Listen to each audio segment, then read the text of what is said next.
YouTube, what's going on? Trey back again, hit you with a video. Now this video right here comes, like Lovely T would say, out of ratchet ass Florida, Jacksonville. I knew Jacksonville was gonna come up one day this week. I was just sitting back waiting. I'm all at my job, just waiting. Like when Jacksonville gonna pop up? Cause sure as shit stink, and it does stink, you know, depending on what you ate that day. Florida gonna be in the news. And big shout out to all my people in Florida. I got a lot of people in Florida that say it's not all of us ratchet, Trey. I know that. You know, it's a jokey joke like Martin Lawrence used to say.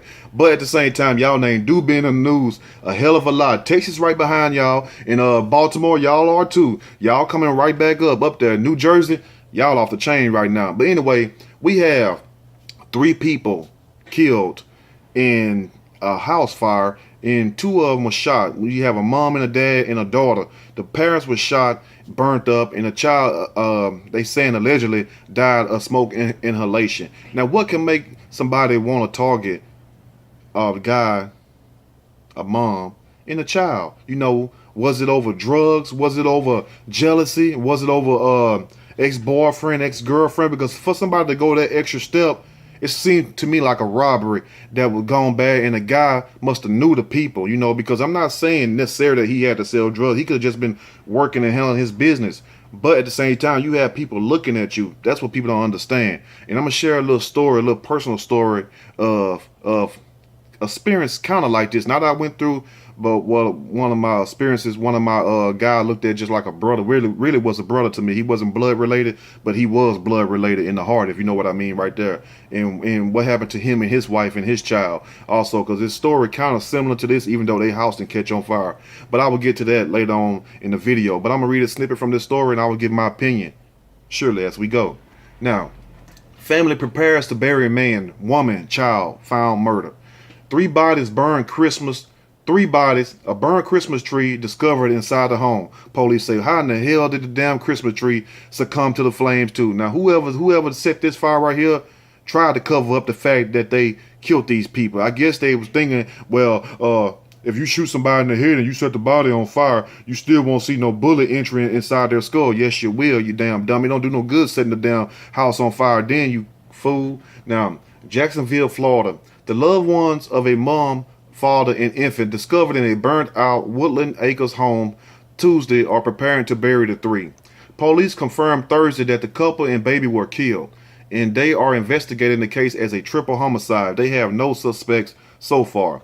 The house remained vacant Friday, and crime scene tape was replaced with a memorial honoring the 3 people that had lost their lives. An I-team source and family members who were told by police said the mom and father were shot. It remains unclear how the 11-year-old baby died, but a source in the family said she suffered smoke inhalation and had an injury to her forehead. So they even hit the damn baby in the damn forehead, because you could tell, especially with the young children, you know, because that's why they tell you don't mash too hard down on the baby. Say a lot of you all laughing right now. Yeah, I know a little something about children, you know what I'm saying? I ain't out there that bad. But anyway, that's why they tell you don't mash too far down on their skull, because, you know, you leave that impression on their head, you know. And so whenever somebody struck this child, evidently you're gonna see the mark, you're gonna see the indentation, because it's still soft tissue. So the state fire marshal confirmed Friday that the fire is suspicious in nature, but the exact cause has not been determined.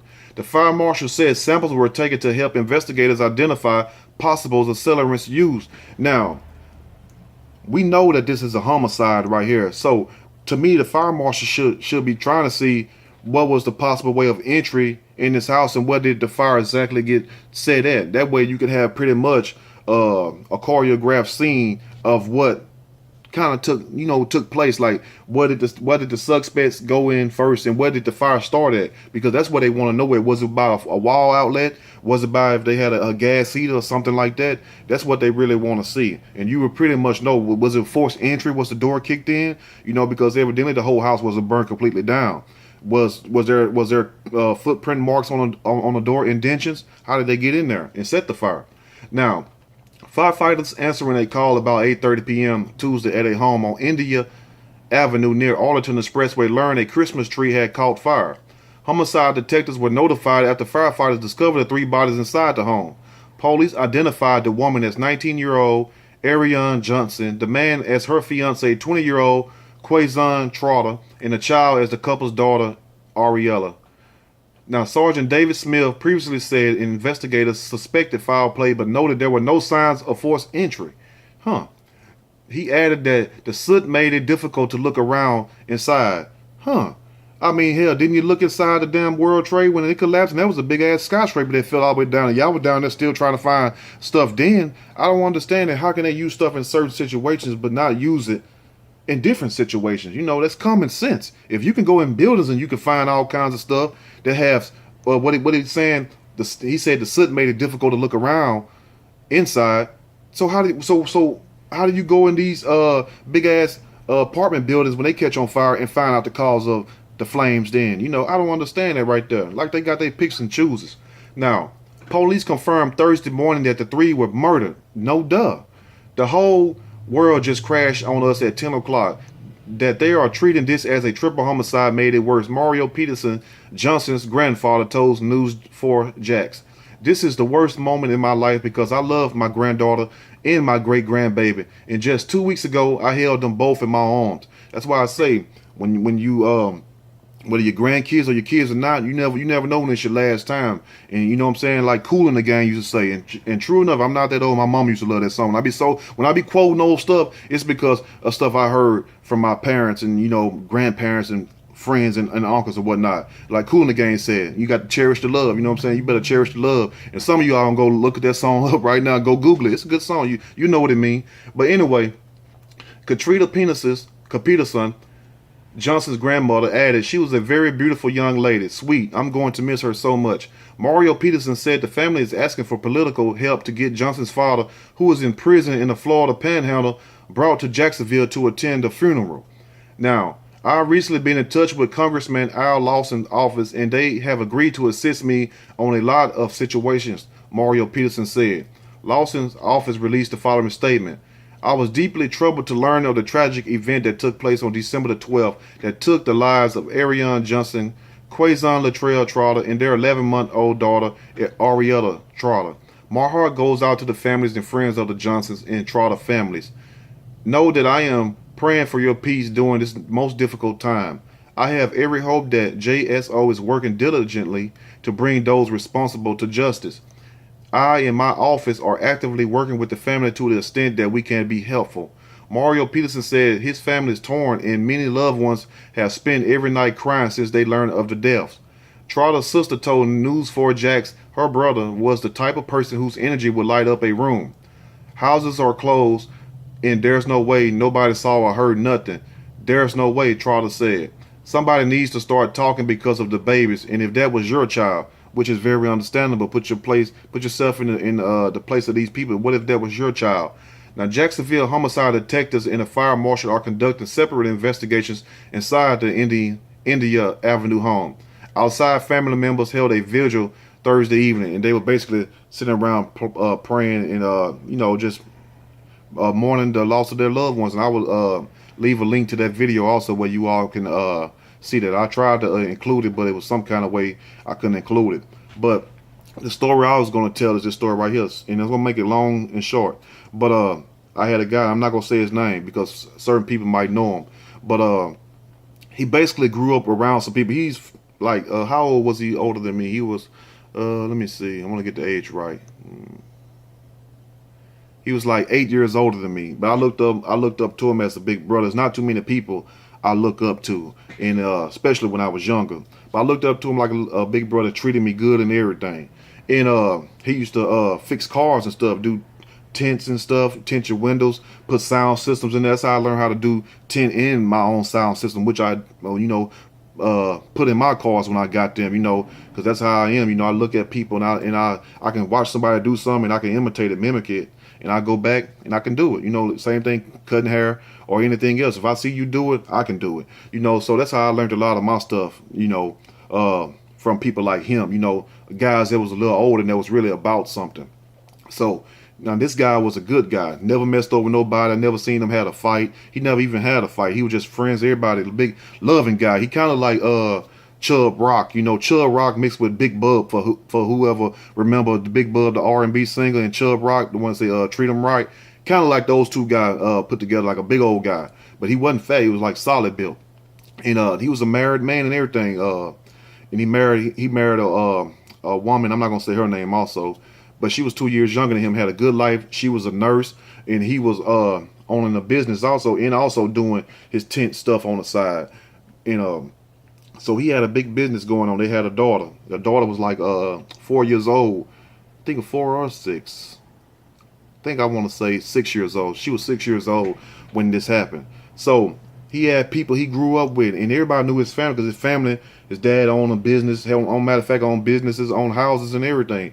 And brothers, he was the second to the youngest. Had like I think 3, 4. No, he had 4 other brothers, and he was the second to the baby boy. And every one of them was about business, married, good upstanding people. But you had people around the neighborhood who was up to no good. And even when I used to see some of them guys when I was young, I used to cuss them out and stuff, tell them so. They used to hit on me and everything. I'm not ashamed to say, that's the past. I'm just trying to paint this picture for you all. So some of the guys he had around him wasn't no good. And I'm not going to lie, they was drug dealers, they was killers, And as I look back at it now in retrospect, I realize, God really blessed me a lot because I used to cut some of them guys out. I'm serious. I used to throw rocks at their cars and everything. I was fast as hell. They couldn't catch me. But when they caught me a couple of times, they'll hit me right in my chest. I'd be in the yard and everything, and I don't want to take off running in front of my friends because I'm like, you ain't gonna hit me in front of my big bro. I ain't gonna say his name, the one that got killed. And sure as shit thing, Joker walk up there, he like, well, you shouldn't have did this to him. You shouldn't have did that. And I'm like, man, you right. I thought he was gonna protect me, but he really teach me a lesson. Leave these people alone. You feel what I'm saying? I'm just doing business with these guys. But little did he know that them same guys was envying him. They was getting caught up in cases, having to pay lawyers and stuff, having to pay baby mamas, and they just want to live this lifestyle where, they was trying to perpetrate like they had it all and didn't even really have nothing. So what they would do, just go around just hitting licks, robbing people, killing people. And people was telling him, not me, because I was young, People were trying to tell him, his own parents, like, separate yourself from these people. Keep these people from coming over your house. That's why I tell you, a lot of people, don't let people come in your house. So they knew about the business, they knew about the cars and everything he had.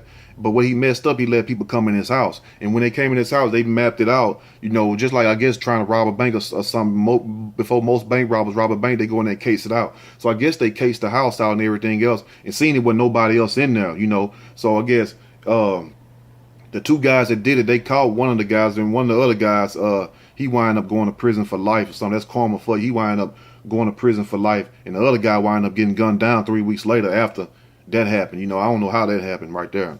But basically, kicked in his door, ran in his bedroom because he didn't have time to get up and everything. Him and his wife was in their sleep. It was like, I think, 12 or 1 o'clock at night. And basically, asked him for the safe because he had a safe in his house and he had a safe at the job, of course. But they wanted the safe in the house, so he took them to the safe in the house where he kept his money at. It wasn't drug money. The man owned a business. He was a businessman. He make money. He'll put it to the side, So they thought he was selling big drugs because I don't know why people in the hood, in the community, think just because you drive a nice car, just because you got a nice house, you're a drug dealer. That's sad that we would lower ourselves to that standard where the only people who you think have money are the so-called quote-unquote bad boys, the drug dealers, if you will. Now, he gave him the money, begged for his life, begged for his wife's life, begged for his child life and everything else. But the child room, and this was saved her life, her room was way in the back. Because if her room was next door or before you got to his, she would have got killed also. But luckily she didn't. And this is the reason why she didn't. So as they had him down on his knees and had her down on her knees, shot him twice in the back of the head, blew his whole head off, blew his wife's head off. And when the daughter heard that, she jumps up and she opens the window because he always talked to her about stuff like that. Like, this is what you should do if something happened. And that was smart. That was a smart thing about it. That's how I learned so much from him also, and I look back at it now, like, I don't know if he felt somebody was going to do something to him, but why would he tell his child to jump out the window and run to your grandparents' house if something happened to me? And the girl ran for like 10 blocks, 10 12 blocks. She ran, in her pajamas to her grandparents' house. And that's when they came down there and seen that he was dead and his wife was dead also. And the reason why she survived, like I said, because her room was in the back, and when she heard the shots, she opened up her window and took off running. She didn't even go up there and try to see if they was okay or whatnot, because she wouldn't be here right now. And she's still alive today and everything else. So, God bless her soul. But I just wanted to share that story with you all. And this is why it's important to keep people out your life, negative people out your life. And you might not know, but trust me, if you look back at a person and you see how they treat somebody else, if they treat somebody else bad, trust me, your time is going to come up where they're going to treat you like shit. They're going to treat you bad and they're going to try you. So don't think just because you with somebody and they messy and they all this other stuff and they type person to rob somebody. Trust me, you on their list also. Get on their bad side and you will see, or let them get hungry enough and want some money, then you will really see. So I just wanted to share that story with you all, and I hope it helps you all. Keep people out your damn house. Keep outsiders out. Like Drake said, no new friends. If you wasn't there for me in the beginning, don't be there with me now. But let me know what you all think about this story right there. And to my big bro, and like I said, he wasn't blood related, but he was blood related in a way. To him, may he rest in peace. To his wife, may she rest in peace. And to the daughter, I'm glad because she's a fine young lady right now. And I ain't saying that to be perverted. She's a beautiful girl. She grew up to be a beautiful woman, went to college. And as a matter of fact, she's in college right now. And big shout out to her also. She's a sophomore in college, majoring in, I think, in nursing like her mom. She wanted to be like her mom. So, I'll always remember that story. And it really shows me a lot. It really shows me that it'd be the people closest to you that do the most damage. And that story, what I just said, correlates with the story I just shared with you all about the couple in Florida that was killed. Because I guarantee you this right here, it was somebody that was closer to them that did that. Because only the people that's closer to you can get to you. Think about that. No stranger off the street walked in that man's house and killed them, shot them in the head. No, it was somebody that knew him. Anyway, if you like the story, push that like. If you like, subscribe. Till next time, stay blessed. Make sure y'all share this story. Till next time, y'all stay blessed, watch your back, and watch your front. I'm out.